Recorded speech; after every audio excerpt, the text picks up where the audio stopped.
Baik, saya Siti Muratusada akan melanjutkan materi dari Indriani, yaitu tentang Teaching English Language Learners Proven Strategies and Instructional Practice. Yang pertama yaitu memperbaiki mitos dan kesalahpahaman. Sudah terlalu lama para profesional menganggap belajar bahasa Inggris sebagai bahasa kedua sebagai masalah yang dibawa anak-anak ke kelas, atau paling tidak ini menandakan faktor risiko yang berdampak negatif pada pembelajaran. Keyakinan ini mungkin lebih berkaitan dengan faktor pengaruh lain seperti kemiskinan atau sistem pendidikan yang tidak responsif, dengan guru yang tidak mengenali temuan ilmiah yang terkait manfaat bilingualisme, dan gagal memahami bagaimana anak-anak dapat belajar lebih dari satu bahasa. Penelitian mengklaim bahwa anak-anak kecil juga dapat memperoleh manfaat secara akademis, sosial, dan emosional dari dukungan sistematis untuk mengembangkan lanjutan bahasa pertama mereka, terutama selama tahun-tahun awal sejak lahir hingga usia 8 tahun. Ketika mereka menguasai bunyi, struktur, dan fungsi bahasa, informasi ini penting untuk mempertimbangkan saat menentukan praktek berbasis bukti dalam pengasuhan dan pendidikan dini untuk setiap anak. Yang kedua yaitu praktek pembangunan fokus pada tingkat universal. Model multi-tiered telah digunakan oleh banyak penulis yang menggunakan istilah yang berbeda dalam penerapannya. Response to Intervention atau RTL, Boms, Implementation, dan Software 2005, Gerson et al. 2008 telah digunakan untuk mengidentifikasi anak-anak di taman kanak-kanak kelas 1 dan kelas 2 yang mungkin menunjukkan kesulitan dalam belajar membaca. Model ini telah diusulkan dan diterapkan untuk mengidentifikasi area spesifik seperti kesadaran fonemik, kosakata, fonik, kefasihan, dan pemahaman. National Institute of Child Health and Development atau NICHD 2000 yang dapat ditingkatkan dengan intervensi yang ditargetkan untuk memungkinkan anak-anak berhasil dalam membangun kemampuan membaca konvensional. Model piramida, Hampshire, Ostrowski, dan Fox 2006, dan instruksi bertingkat juga telah digunakan untuk fokus pada pencegahan dan identifikasi dini dan implementasi langsung. Strategi untuk mengatasi tantangan sosial dan perilaku pada anak-anak dan siswa melalui dukungan perilaku positif. Model-model ini juga telah diterapkan pada pengasuhan dan pendidikan dini. Coleman, Busey, and Nichelle 2006 untuk mengidentifikasi pada usia dini tantangan pra-akademik atau pembelajaran dihadapi banyak anak dalam pembangunan dasar-dasar bahasa dan literasi yang berdampak pada pembelajaran di kemudian hari. Yang ketiga yaitu strategi utama untuk meningkatkan pembelajar dua bahasa muda. Pertama, anak-anak yang diadopsi secara internasional EI adalah bilingual hanya untuk waktu yang sangat singkat. Jika orang tua mereka tidak berbicara bahasa kelahiran, mereka menjadi pembelajar monolingual dari bahasa kedua.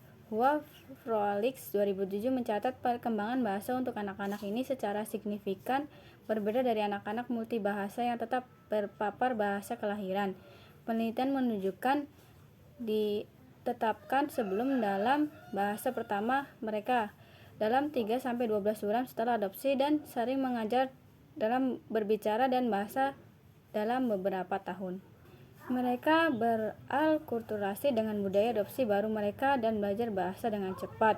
Glennon 2007, Glennon dan Master 2002, Hua Felix 2007. Penting untuk dicatat bahwa usia adopsi memengaruhi pola penguasaan bahasa selanjutnya, serta variasi yang ditunjukkan oleh anak-anak dalam pengasuhan yang dilembagakan versus pengasuhan. Menurut Glennon 2007-2007b, balita seperti Dara yang diadopsi pada usia 2 tahun menunjukkan perkembangan bahasa ekspresif yang tertinggal dari responsif pada 12 bulan setelah adopsi.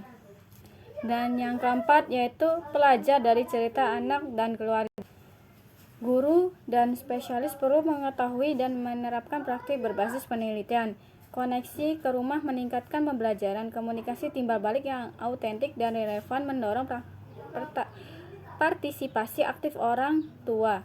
Dutch, Stewart and Hamid 2008 membangun hubungan dengan keluarga akan memfasilitasi pembelajaran tentang budaya individu, anak, cara hidup, nilai-nilai dan bahasa yang digunakan di rumah, dan mengungkapkan cara-cara penting untuk mendukung pembelajaran anak. Belajar tentang anak-anak dalam konteks keluarga mereka juga membangun jembatan ke rumah dalam hal kemitraan orang tua sekolah yang berkelanjutan yang menyambut keluarga ke dalam pengaturan dan ruang kelas sebagai sukarelawan peserta dalam pembelajaran dan menyedia kunci kesinambungan dalam kehidupan anak kecil. Itu dikemukakan oleh Sanchez 1999. Yang kelima yaitu strategi yang terbukti dapat meningkatkan pembelajaran. Strategi yang membuat semua masukan dapat dipahami berfokus pada pembangunan bahasa yang benar versus mengoreksi upaya anak-anak sehingga menetapkan harapan yang jelas dan interaksi teman sebaya dan bermanfaat bagi setiap anak dalam program anak usia dini. Juga menyesuaikan strategi seperti waktu tunggu untuk anak-anak yang membutuhkan waktu pemrosesan ekstra, kerja kelompok kecil, dan perancah pengalaman yang disengaja dapat membedakan instruksi yang mendukung anak tertentu. Dan yang keenam atau terakhir yaitu lingkaran penuh, koneksi ke rumah yang menghasilkan kemitraan orang tua sekolah yang kuat berdasarkan rasa hormat, kepercayaan, komunikasi timbal balik yang berkelanjutan, dan menghargai perspektif yang beragam merupakan tautan integral dalam lingkaran dukungan yang berpelukan untuk mempromosikan pembelajaran yang sukses. Populasi belajar termuda dan paling rentan membutuhkan praktik berkualitas tinggi berbasis pendidikan kompeten secara budaya dan berpusat pada keluarga dan anak yang berasal dari bukti terbaik yang tersedia mengenai strategi efektif dalam pembelajaran yang berbeda. Penelitian tambahan mengenai hasil anak relatif terhadap efektivitas strategi instruksional dan kerangka kurikulum tentu diperlukan. Namun pendidikan dan spesialis anak usia dini berada dalam posisi unik untuk membuat perbedaan dalam kehidupan anak-anak dalam kemitraan dan keluarga mereka.